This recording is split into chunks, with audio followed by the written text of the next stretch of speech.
Friday will mark 2 years since a gunman killed 19 students and 2 teachers at an elementary school in Uvalde, Texas. Wednesday, the victims' families said they reached a settlement in their lawsuit against the city. It totals $2 million. The agreement also establishes an official day of remembrance on May 24th and new protocols for Uvalde officers, as law enforcement was criticized for waiting more than an hour to confront the shooter. The lawyer representing the families elaborated on the police overhaul during a news conference. Some of the policy changes that were involved in the Restorative Justice Project include the implementation of a new fitness for duty standard for Uvalde police officers to be developed in coordination with the United States Department of Justice's Office of Community-Oriented Policing Services. Another negotiated part of the restorative justice process was a commitment from the Uvalde Police Department to provide enhanced training. The developments come as Uvalde's school district police chief submitted his resignation after 1 year in the role. Joshua Gutierrez took over after his predecessor was fired over the response to the 2022 shooting. CBS News correspondent Lilia Luciano joins us now from Uvalde. Lilia, tell us more about the details of this settlement.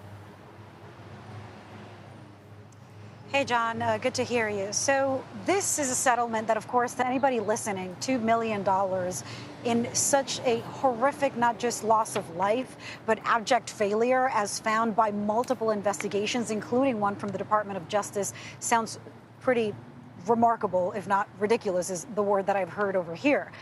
Here's the thing. What the community here, the community of parents, of family members who lost children, and the family members of the teachers and other surviving victims are saying is that they are ready to begin a process of healing. This has been a community that for the last 2 years has been deeply divided along political lines because of the grief and the trauma and the tragedy and the attention it has brought over to the streets of Uvalde, where those who did not lose loved ones have started to mend their lives, but the parents, the families who endured that horrible tragedy have not been able to, because really nothing has changed. This is a community that is still being policed by the same officers that those parents saw in those videos. So what they're saying is, we don't want to add a financial burden to the city. We don't want to have to bankrupt the city. This is an extremely small city, a small town with not that much money.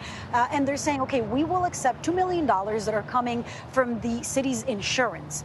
That said, they are also filing that federal lawsuit that names 92 of the Texas Department of Safety officers that showed up that day, that were at Robb Elementary. This is a lawsuit that includes those 92 officers. It includes the former school district police chief, Arredondo, which everybody's heard his name and seen the videos of him, according to the DOJ, directing people to delay their response, as well as the principal of the school. The other details in the settlement and the settled lawsuit, not the federal one, the one with the city, are that a memorial, a permanent memorial is going to be built. Where we are, what you see behind me, is a memorial that has come and gone since this tragedy happened.